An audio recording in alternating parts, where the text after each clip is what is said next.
Imagine Olympus, a palace full of perfect, beautiful, immortal beings.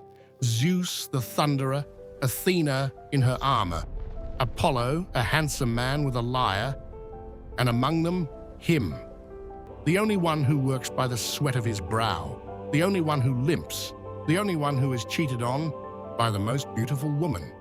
His name is Hephaestus, the god of fire and the forge. Let's start from the beginning.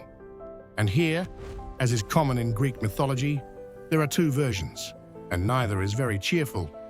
According to Homer, Hephaestus is the son of Zeus and Hera.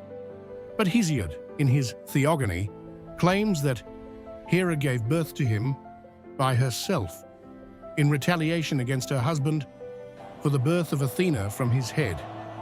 A peculiar divine, you scratch my back, I'll scratch yours. One way or another, the child came into the world, ugly, and more importantly, lame. For the pragmatic Greeks, lameness was not just a physical defect, but a mark of imperfection. For the queen of the gods, it was a disgrace.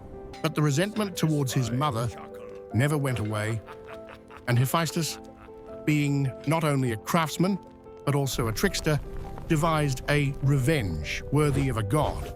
He forged a golden throne of incredible beauty and sent it to Olympus as a gift for Hera. Hera was delighted. She had never seen anything more beautiful.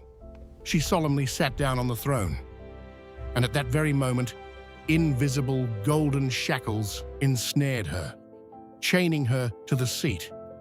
The goddess found herself trapped in her own throne. It would seem like a fairy tale.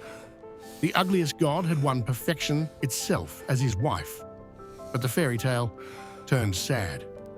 Aphrodite was not attracted to her perpetually sooty husband, who reeked of smoke and sweat and did nothing but work in his forge.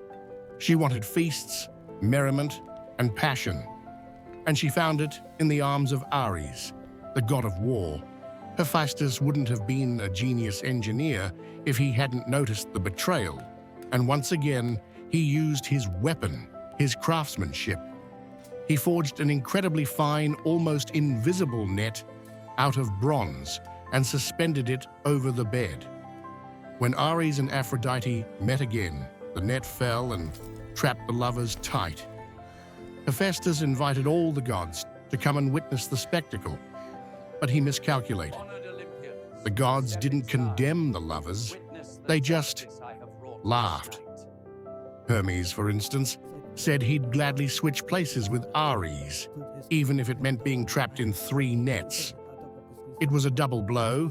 Not only was Hephaestus laughed at, but his ingenious invention was turned into a farce. But enough about his personal life. Hephaestus was a genius, and without his creations, Olympus simply could not exist. Let's make a list of what he made, and you'll understand that he was the chief minister of defense and industry. He built all the bronze chambers on Olympus. He forged the thunderbolts for Zeus, his main weapon.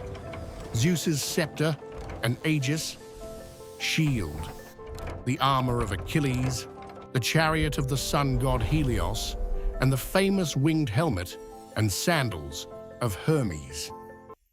In Athens, Hephaestus was honored on par with Athena. In their honor, the festival of Hephaestia was established, which included torch races, the Lampedodromia. The flame of the torch is a reflection of that very fire of knowledge and craftsmanship that he bestowed upon humanity. Artisans, potters, and smiths considered him their patron. Unlike Zeus, who punishes, or Apollo, who inspires from on high, Hephaestus taught people to work with their hands. He gave them progress,